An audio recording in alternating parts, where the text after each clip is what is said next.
பர்திமேயு சுவிசேஷ ஊழியங்கள் வழங்கும் நற்செய்தி நேரம். தேவ செய்தி பாஸ்டர் ஆர். அகஸ்டின். இந்த நாளில் உங்களோடு நான் பேசி வருகிறேன்.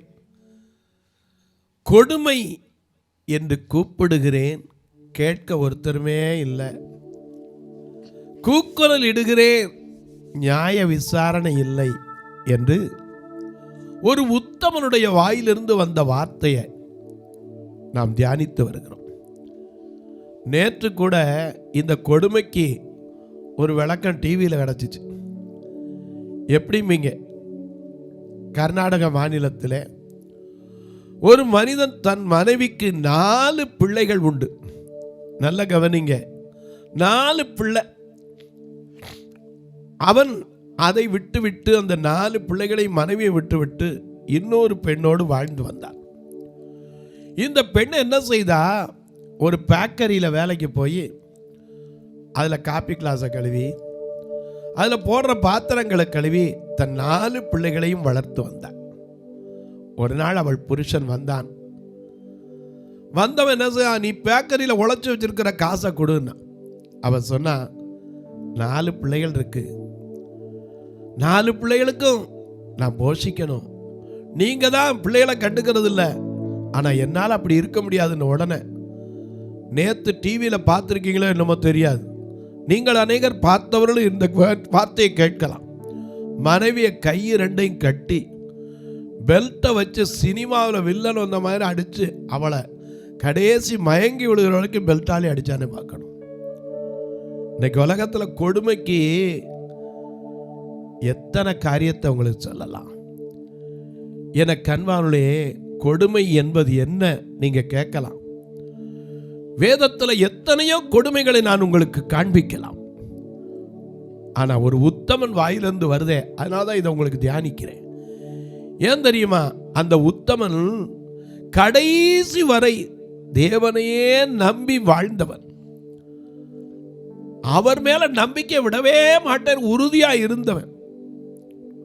ஏசாயா 26:3 ஒரு மனிதன் தேவனை உறுதியாய் பற்றி கொண்டால் அவனுக்கு என்ன இருக்கணும்? பூரண சமாதானம். ஆனா அவன் வாழ்க்கையில எல்லாம் வந்தும் அவன் சமாதானம் குலையவே இல்லை. உங்க வேதத்தை எல்லாரும் தயவு செய்து எங்கே இருந்தாலும் தேடி யோபுவின் புஸ்தகம் 19ஆம் அதிகாரத்தை நீங்க திருப்பி முதல் வசனத்திலிருந்து வச்சுக்கீங்களா? அப்படி எல்லாரும் தேடி எடுக்கிற வரைக்கும் நீங்களும் நானும் சேர்ந்து பாடுமா? அல்லேலூயா, எனது தலைவன் இயேசு ராஜன் மார்பில் சாய்ந்து சாய்ந்து மகிழ்ந்து மகிழ்ந்திருப்பே. எனது தலைவன் இயேசு ராஜன் மார்பில் சாய்ந்து சாய்ந்து மகிழ்ந்து மகிழ்ந்திருப்பே.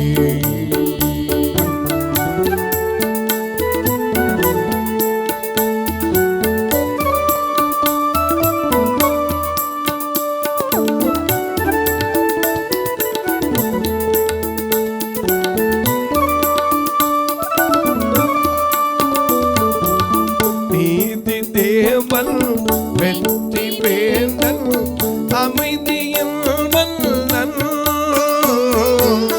நீதி தேவன் வெற்றி வேந்தன் அமைதியின் மன்னன். நினைத்து நினைத்து துதித்து துதித்து நினைத்து நினைத்து துதித்து துதித்து நிம்மதி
இதய தீபம் எனது தெய்வம் இரக்கத்தின் சிகரம்.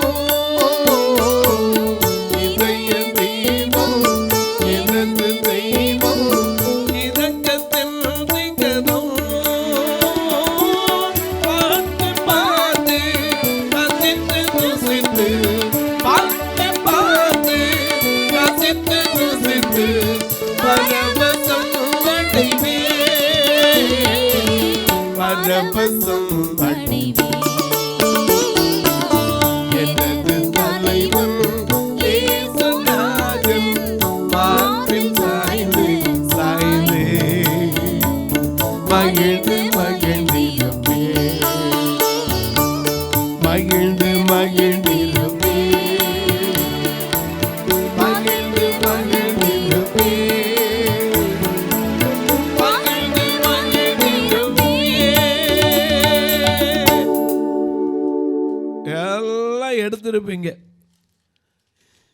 யோபுவின் புஸ்தகம் 19ஆம் அதிகாரத்தை மறுபடியும் திருப்பி முதல் வசனத்திலிருந்து வாசிங்க. யோபு பிரதியுத்தரமாக, இது அத்தனை பேர் சொன்ன வார்த்தைக்கும் யோபு சொன்னார் பாருங்க, பிரதியுத்தரமாக, நீங்கள் எந்த மட்டும் என் ஆத்துமாவை வருத்தப்படுத்தி, என் ஆத்துமாவில் வருத்தம் இருக்க, அது யார்கிட்ட பகிர்ந்து கொள்ள முடியும்? அதனால தான் நாம சொல்றோம், சங்கீதக்காரன் சொன்னா, என் ஆத்துமாவே நீ ஏன் கலங்குகிறாய், தேங்குகிறாய், தேவனையே நோக்கி காத்தீரு, என் முகத்திற்கு ரட்சிப்பும் என் தேவனுமாய் இருக்கிறவரை நான் இன்னும் துதிப்பேன். எனக்கு கண்பாவுடைய ஆத்துமாவில் கலக்கம் வந்தா யார்கிட்ட போக முடியும்? ஆண்டவர் ஒருத்தர் தான். ஏன்னா ஏசாயா 42:3 படி, அவர் யார்? நெறிந்த நாணலை முறியாதவர், மங்கி எரிகிற திரியை அணைக்காதவர். அவ்வளவுதான், அவர் ஒருத்தர் தாங்க அது. இந்த யோபு அதனால்தான் சொல்றாரு, எந்த மட்டும் என் ஆத்துமாவை வருத்தப்படுத்துவீங்க, வார்த்தையினால நொறுக்குவீங்க. இப்போது ஒரு தடவை இல்லை, 2 தடவை இல்லை, 3 தடவை இல்லை, 10 முறை என்னை நிந்தித்தீர்கள். எனக்கு கடின முகம், நீங்க எனக்கு எல்லாரும் கடின முகம் காட்டுறதுனால எனக்கு வெட்கமும் கிடையாது. ஏன்னா நான் நம்பி இருக்கிறவர் இன்னார் என்பதை அறிந்திருக்கிறேன். நான் தப்பி நடந்தது மெய்யானால், ஒருவேளை நீங்க சொல்ற மாதிரி நான் தப்பிதமா நடந்தது உண்மையா இருந்தா, என் தப்பிதம் என்னோடு இருக்கிறது. நீங்கள் எனக்கு விரோதமாக பெருமை பாராட்டி, எனக்கு நிந்தையாக என்னை கடிந்து கொள்ள வேண்டும் என்றிருப்பீர்களாகில், தேவன் என்னை கவிழ்த்து தம்முடைய வலையை என்மேல் வீசினார் என்று அறிந்து கொள்ளுங்கள். இதோ கொடுமை என்று கூப்பிடுகிறேன், கேட்பார் ஒருத்தர் இல்ல, கூக்குரலிடுகிறேன். என் நியாய விசாரணை எனக்கு இல்லைன்னு சொன்னதோட நிப்பாட்டின பாரு. அடுத்து சொல்றாரு, கடந்து போக கூடாதபடிக்கு, நான் கடந்து போக கூடாதபடிக்கு அவர் என் பாதையை வேலி அடைத்து, என் பாதைக்கு சுற்றிலும் அடைச்சிட்டாரு. எந்த பக்கம் போக முடியல, முன்னாக போனாலும் அவரை காண முடியல. ஏன்னா நடராஜ மலையாள அந்த காலத்தில் பாடினாரே, இங்கு காணலாம் அவர் பேசுவதை எங்கு கேட்கலாம், ஏசுவை நாம் இங்கு காணலாம்.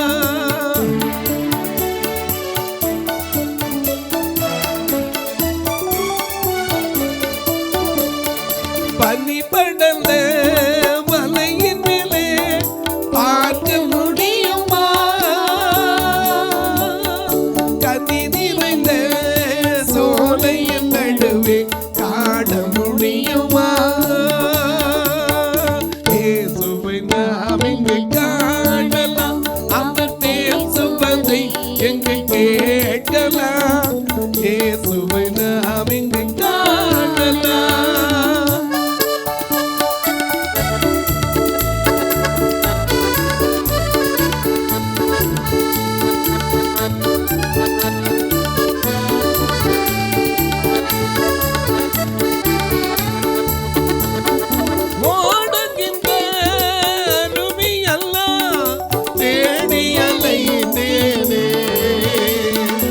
ஆடுகின்ற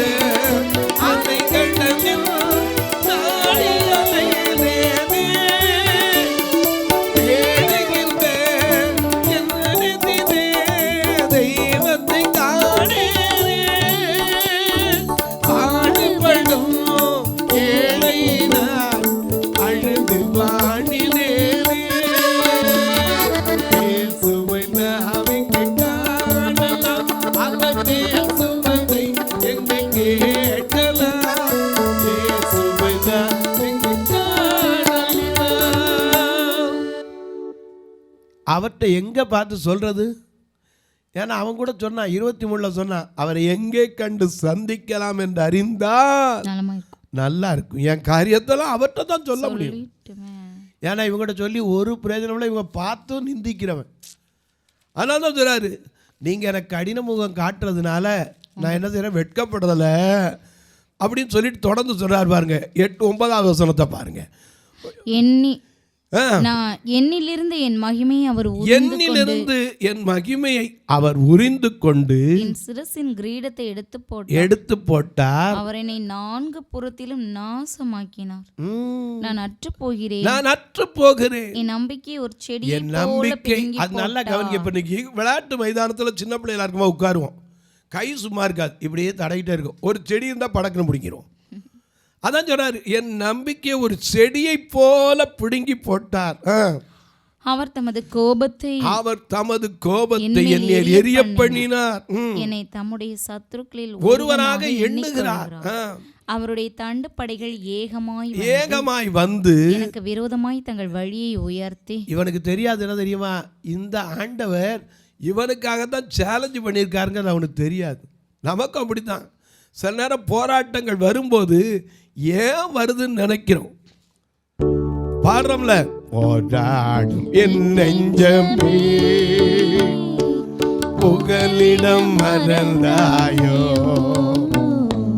பாடாடும் பேசு ஒன்று மதராதே மகனே, போராடும் என் நெஞ்சமே புகலிடம் மறந்தாயோ, பாடாடும் பேசு ஒன்று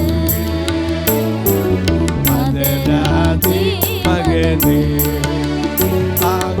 ஆனந்தம் வேதானந்தம், ஆனந்தம் வேதானந்தம் என் அருளாத சமூகத்திலே. ஆனந்தம் வேதானந்தம் என் அருளாத சமூகத்திலே. ஐயா, அதே யோபு சொல்றார் 10:17, எனக்கு போராட்டத்தின் மேல் போராட்டம், எனக்கு போராட்டத்தின் மேல் போராட்டம். அத்தனை போராட்டத்திலையும் அவர் உத்தமமாய் நின்றவர். ஆனால் அவருக்கு ஏன் இந்த வார்த்தை வந்துச்சு தெரியுமா? மிக அழகா எழுதியிருக்கார். 13ஆம் வசனத்தை பாருங்க. 19ஆம் அதிகாரம் 13ஆம் வசனம். என் சகோதரரை என்னை விட்டு தூரப்படுத்தினார். எனக்கு அன்பானவர்களே, சகோதரன் யாரு? இடுக்கண்ல உதவுவதற்கே சகோதரன் பிறந்திருக்கிறான். எந்த பையன் உதவுனா? உதவாட்டாலும் பரவாயில்ல, குத்தி கொடைஞ்சு வேலை பார்த்தான். ஐயா, என் சகோதரர் என்னை விட்டு தூரப்படுத்தினார், எனக்கு அறிமுகமானவர்கள் எனக்கு அந்நியராய் போனா. மற்றவன் போனா பரவாயில்லைங்க, அறிமுகமானவன், தெரிஞ்சவன், கூட இருந்து தின்னவன் நன்றியெல்லாம் போயிட்டானே, அதுதான் அவன் வாயிலிருந்து வருது.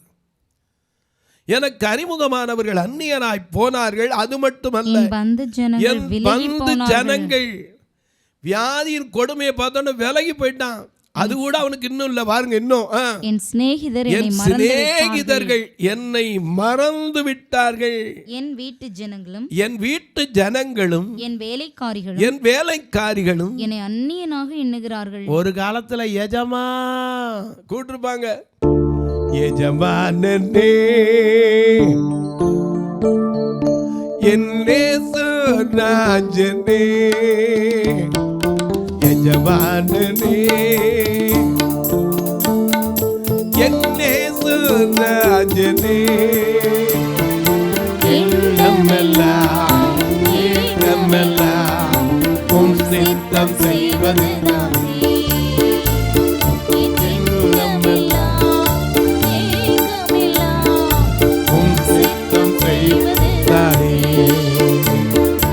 எஜமானனே, எஜமானனே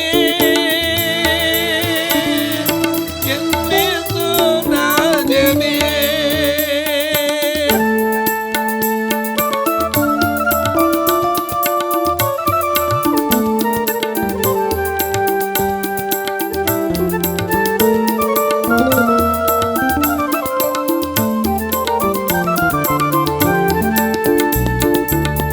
உமக்காகத்தான் வாழ்கிறேன், உம்மைத்தான் நேசிக்கிறேன்.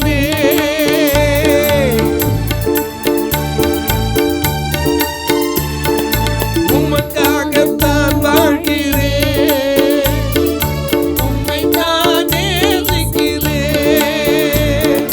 பலியாகி என்னை மீட்டிலே,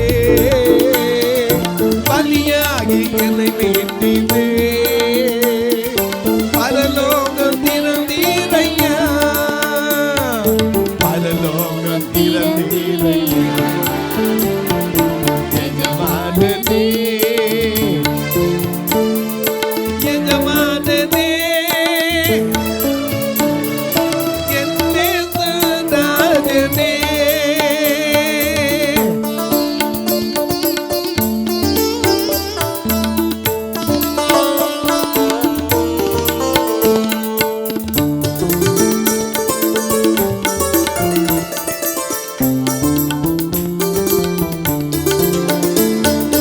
உயிர் வாழும் நாட்களெல்லாம்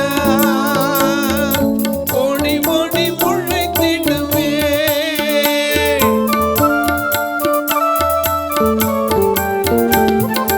உயிர் வாழும் நாட்களெல்லாம் ஓடி ஓடி உழைத்திடுவேன். அழைத்தீரே உம் சேவைக்கு, அழைத்தீரே உம் சேவைக்கு. அதை நான் மறப்பேனோ, அதை நான் மறப்பேனோ. எஜமானனே, எஜமானனே, என் நேசராஜனே. நல்ல கவனிங்க, ஒரு காலத்துல எசமான் இருப்பான். இப்போ எனக்கு அறிமுகமானவர்கள் அந்நியரா போயிட்டான், என் பந்து ஜனங்கள் விலகி போனார்கள், என் சிநேகிதர்கள் என்னை என்னை மறந்து என்னை போனார். மறந்துட்டான். அவர்கள் பார்வைக்கு நான் அவர்கள் பரதேசியானேன். பார்வைக்கு பிச்சைக்காரனா போயிட்டேன் ஐயா. நான் என் வேலைக்காரனை கூப்பிடுகிற போது ஒருவேளை ஏதாவது தேவை இருந்து, எப்பா கொஞ்சம் தண்ணி கொடுப்பா, அடே கொஞ்சம் ஒரு ஏதாவது துணி தூக்கி போடுறா, ஏன்னா உடம்பெல்லாம் புண்ணு, செலவடைஞ்சா துடைக்கிறதுக்கு ஒரு துணி தூக்கி போடுறான்னா கூட அவனை கெஞ்ச வேண்டியதா இருக்கிறது. அவன் எனக்கு உத்தரவு கொடு. அவன் பதில் கூட சொல்ல மாட்டேன்றாயா. வாயினால் நான் அவனை கெஞ்ச ஐயா எப்பா டே சாமி கொஞ்சம் குடுறா சாமி, நம்ம கிராம பாஷையில் சொல்லல, ஏ சாமி கொஞ்சம் குடுறாப்பா, கெஞ்ச வேண்டியதா இருக்குது. என் சுவாசம் என் மனைவி. அதனாலதான் அந்த காலத்துல நாம பாடணும், என்ன பாடணும்? கெஞ்சி கெஞ்சி கூவும் இந்த பஞ்சக முகம் பாடா, கெஞ்சி கெஞ்சி கூவும் இந்த பஞ்சக முகம் பாடா. கிட்டி என்னிடம் சேர்ந்து கீரோ வை வை ஏசு சாமி, கிட்டி என்னிடம் சேர்ந்து கீரோ வை வை ஏசு சாமி. உன்னை அன்றி பேரே ஒருவர் இல்லையே சாமி, தன்னையே பலியாக்கின்ற மண்ணுயிர் ரட்சகனை, மண்ணுயிர் ரட்சகனை,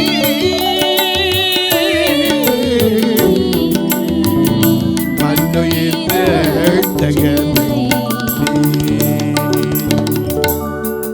ஹல்லேலூயா. எனக்கு கன்வாவிலே கெஞ்சி கெஞ்சி ஆண்டவர்கிட்ட கெஞ்சலாம், ஆனா ஒரு வேலைக்காரன்ட்ட போய் என்ன செய்யறாரு? அதனால தாங்க கொடுமை என்று கூப்பிடுகிறேன். சும்மா ஒரு வார்த்தை அவர் சொல்லல. நான் என் வேலைக்காரனை கூப்பிடும்போது கெஞ்ச வேண்டியதா இருக்கு. அவன் மறு உத்தரவு கொடுக்க மாட்டேன்றான். அது மட்டும் இல்ல, இன்னும் வாசிங்க, ரொம்ப அழகா எழுதி வச்சிருக்காரு. சுவாசம் என் சுவாசம். இது நல்ல கவனிங்க, சுவாசம்ங்கிறது என்னது? கடைசி போனாதான் உயிர் போச்சுங்கிறோம். ஏன்னா அந்த உலகத்துல சுவாசம், ஏசாயா சொன்னா 2:22, நாசியில சுவாசம் உள்ள மனுஷனை நம்புவதை விட்டு விடுங்கள், அவன் எண்ணப்படுவதற்கு எம்மாத்திரம். அதனால இங்க மனைவி சுவாசத்தை சொல்றா. என் சுவாசம் என் மனைவிக்கு வேறுபட்டு. ஒரு காலத்துல பக்கத்துல இருந்து மூச்சு விடும்போது என்னத்த மூச்சு கொஞ்சம் இழக்குது, கேட்டவ இப்போ என்ன சொன்னா, மூச்சு பட்டா வியாதி வந்துருமோ, மாஸ்க் போட்டுக்கிறான் விட்டான். நல்ல வேலை, அந்த காலத்தில் இருந்தால் அதையும் போட்டிருப்பான். முதல்ல சொன்னா இன்னுமா உயிரோடு இருக்கா, இப்போ என்ன சொன்னா, உன் மூச்சு பட்டாலே எனக்கு வியாதி வந்துருயா. என் சுவாசம் என் மனைவிக்கு வேறுபட்டு இருக்கிறது. கர்ப்பத்தின் பிள்ளைகளுக்கு ஒரு பக்கம் என் பிள்ளைகள் 10 பிள்ளைகளுக்காக பரிதவிக்கிறேன். சிறு பிள்ளைகளும் என்னை அசட்டை பண்றாங்க. இந்த மாதிரி சீக்காளி உட்கார்ந்து இருக்கான்னு. எனக்கு அன்பான எந்த நிலையில் இருந்தாலும் எண்ணாகம 23:8 படி தேவன் வெறுக்காதவர், ஒருத்தரையும் சபிக்காதவர். இந்த உத்தமனுடைய வாயிலிருந்து சும்மா ஒரு வார்த்தை வந்துடலங்க. கொடுமைன்னு கூப்பிடுறேன் நானே, கொஞ்சம் கொடுமையா. இன்னைக்கு நீங்களும் நானும், suppose we are also happen to be the very same position, you can able to tolerate, that is my question. என்ன பொறுத்தவரை as per my concern I am not, என்னால் முடியாதுன்னு தான் சொல்லுவேன். I will try as much as possible னு சொல்லலாம். ஆனால் definitely I think so. Is it not possible to do that? எதையுமே செய்ய முடியாது. ஏன்னா பிரச்சனை வந்துருச்சுன்னா, ஒரு சின்ன பிரச்சனைக்கு புலம்பி சாகிற நம்ம, யோபுக்கு வந்த உபத்திரம் வந்தால் எங்கே நிற்போம்? அவன் சொல்கிறான், கொடுமை என்று கூப்பிடுகிறேன். இன்றைக்கி நம்ம வாழ்க்கையில் எத்தனையோ கொடுமைகள் வருதுங்க. இந்த கொடுமை மத்தியில் யார் பதில் கொடுப்பா? தொலைக்காட்சியில் பார்க்கிற என் அன்பு மக்களே, ஒரே ஒருத்தர் தான். அதனால தான் யோபு 42:2 வாசிக்கிறோம், தேவரீர் சகலத்தையும் செய்ய வல்லவர், நீர் செய்ய நினைத்தது ஒருபோதும் தடைபடாது என்பதை அவன் அறிந்திருந்தான். தொலைக்காட்சியில் பார்க்கிற நீங்கள் ஒரு வார்த்தை இதுக்காக ஜெபம் பண்ணுறீங்களா? இன்றைக்கி எத்தனை பேர் இந்த தொலைக்காட்சி முன்னாடி கொடுமைன்னு சொல்ல முடியாமல், வியாதியின் கொடுமையினாலே, கடன் கொடுமையினாலே, ஏன் புருஷனுடைய கொடுமையினால, பெற்ற பிள்ளைகளுடைய கொடுமையினால, முதிர் வயதில் எத்தனை பேர் ஐயோ என் கொடுமை யாராவது கேட்பாங்களா, யாராவது எனக்கு ஒரு நியாயம் விசாரிப்பாங்களா நிற்கிறீங்களா? ஏன்னா அன்றைக்கி ஒரு வயசான அம்மா வந்து சொன்னாங்க, என் புருஷன் 80 வயசாச்சு, எனக்கு 74 வயசாச்சு, இன்றைக்கும் கெட்ட வார்த்தையினால என்னை வயிறாரியா, ஐயோ இந்த கொடுமை நான் எங்கே போய் சொல்லுவேன்? நாங்கள் இன்றைக்கு எத்தனை பேர்? அதை விட அன்றைக்கி ஒரு பெண் சொன்னாங்க, என் புருஷன் குடிச்சிட்டு வந்துட்டான்னா என் உடம்புல ஒரு துணி இருக்காமல் வெளியே பிடிச்சி தள்ளுறான் ஐயா, இந்த கொடுமையை நான் யார்கிட்ட போய் சொல்ல? தொலைக்காட்சியில் பார்க்கிறவர்களே, நீங்களும் ஒரு வேளை வெளியே சொல்ல முடியாத கொடுமையினால் மனம் சோர்ந்து இருக்கலாம். சோர்ந்து போகாதீங்க. உங்கள் கூக்குரலை கேட்க ஒருவர் இருக்கிறார், அவர் பதில் கொடுப்பார். இந்த வார்த்தையை கேட்குற நீங்கள் ஒரு வார்த்தை இந்த ஊழியத்துக்காக ஜெபம் பண்ணுங்க. எனது தொடர்ந்து வருவதற்கு, தேவைகள் சந்திக்கப்படுவதற்கு ஒரு நாள் ப்ரோக்ராம் வரணும் 4000 ரூபா வேணுங்க, ரெக்கார்டிங் சேர்க்காம. அது மட்டும் இல்லை, திருநெல்வேலியில் இருக்கிற ஆலயம், மதுரையில் ஒரு ஆலயம், 2 பார்வையில்லாத மக்கள், இவங்ககிட்ட வர்ற காணிக்க ஒரு கரண்ட் பில்லு கேட்ட கூட வராது. இவங்களை வருவாக்களை சாப்பிட வச்சு வேனில் கூட்டிகிட்டு வந்து ஒவ்வொரு நாள் அனுப்புகிறோம். நீங்கள் தாராளமாக வந்து பார்க்கலாம். கர்த்தர் ஏவினா தாங்கலாம். ஒரு வேளை கேட்கலாம், எப்படி பிரதர் நாங்களும் இதுக்கு பல வருஷமாக அந்த நிகழ்ச்சியை பார்க்குறோம், ஆசை தான், எனக்கு சூழ்நிலை வரல அப்படின்னா கர்த்தர் நிச்சயமாக உங்களுக்கு ஒரு நல்ல சூழ்நிலையை கொடுப்பார், அப்போ ஆசீர்வதிக்கலாம். ஒருவேளை எங்களுக்கு தெரியல பிரதர் அப்படிங்கன்னா இதில் 2 நம்பர் வருது, அதில் ஜிபே உண்டு, ஃபோன்பே உண்டு. சிலர் கேட்கலாம், நாங்களாம் செய்யலாம் பிரதர், எங்கள் சூழ்நிலை கணக்கு வைக்கணுமே அப்படிம்பிங்க. நிச்சயமாக அதுக்கு வழி உண்டு, என்கிட்ட கேளுங்க. இல்லைன்னா உங்கள் செல்ஃபோன்லேருந்து 7413005091 இந்த நம்பரை, Indian bank number, account number அடித்து பாருங்கள், வரும். இதில் ஒரு வேளை நீங்கள் தொடர்பு கொண்டுட்டு என்கிட்ட சொல்லலாம். அதற்கு உங்கள் ஆதார் கார்டு, ஃபேன் என்னன்னு இருந்துச்சுன்னா அதற்கு வரி விலக்கு ரசீதை உங்களுக்கு கொடுக்கலாம். உங்கள் ஜபக்காரி எது இருந்தாலும் காலை 10லேருந்து 5 மணிக்குள்ளே தாராளமாக சொல்லலாம். இப்போ உங்களுக்காக ஜெபிக்கட்டுமா? நல்ல பிதாவே, நன்றியோடு துதிக்கிறோம் சுவாமி. இந்த மனமகிழ்ச்சியான நாளிலே யார் யார் எந்தெந்த சூழ்நிலையில் கொடுமை என்று கூப்பிடுறேன் ஐயா, எனக்கு கேட்க ஒருத்தர் இல்லையே, கூக்குரலிடுறேன், என் நியாயம் விசாரிக்க ஒருத்தருமே இல்லையேன்னு சொல்லி கண்ணீரோடு இருக்கிறீங்களா? வேதனையோடு இருக்கீங்களா? கவலையோடு இருக்கீங்களா? இயேசு சொன்ன வார்த்தையை தான் உங்களுக்கு திரும்ப சொல்கிறேன். கவலைப்படுகிறதுனால எவன் தன் சரீரத்தில் ஒரு முழத்தை கூட்ட முடியும்? கவலைகள் எல்லாவற்றை குறித்து ஸ்தோத்திரத்தோடு கூடிய ஜெபத்தினாலே தேவனுக்கு தெரியப்படுத்துங்க.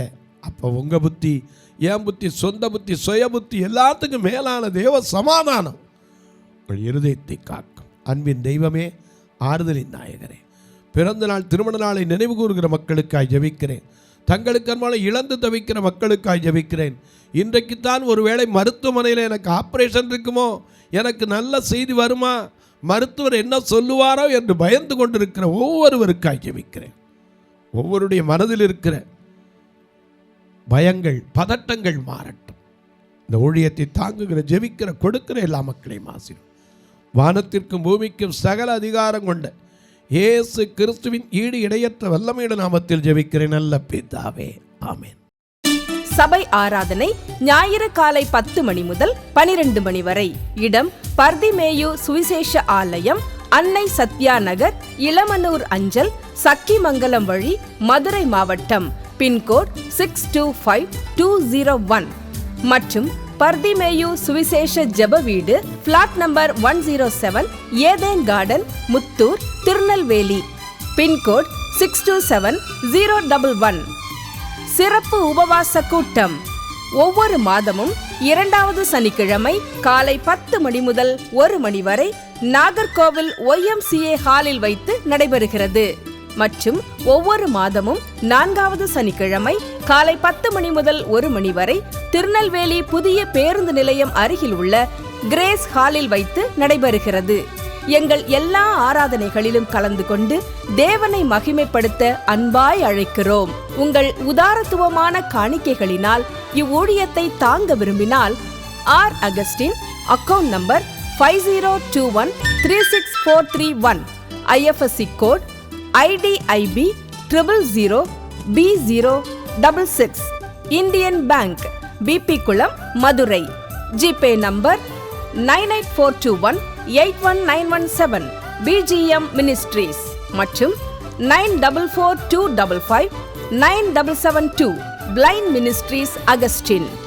உங்கள் தொடர்புக்கு பாஸ்டர் ஆர் அகஸ்டின், பர்திமேயு சுவிசேஷ ஊழியங்கள், நாகமலை, புதுக்கோட்டை, மதுரை 625019. தொலைபேசி எண்கள் 9842181917 மற்றும் 9442559772. கர்த்தர் தாமே உங்களை ஆசீர்வதிப்பாராக.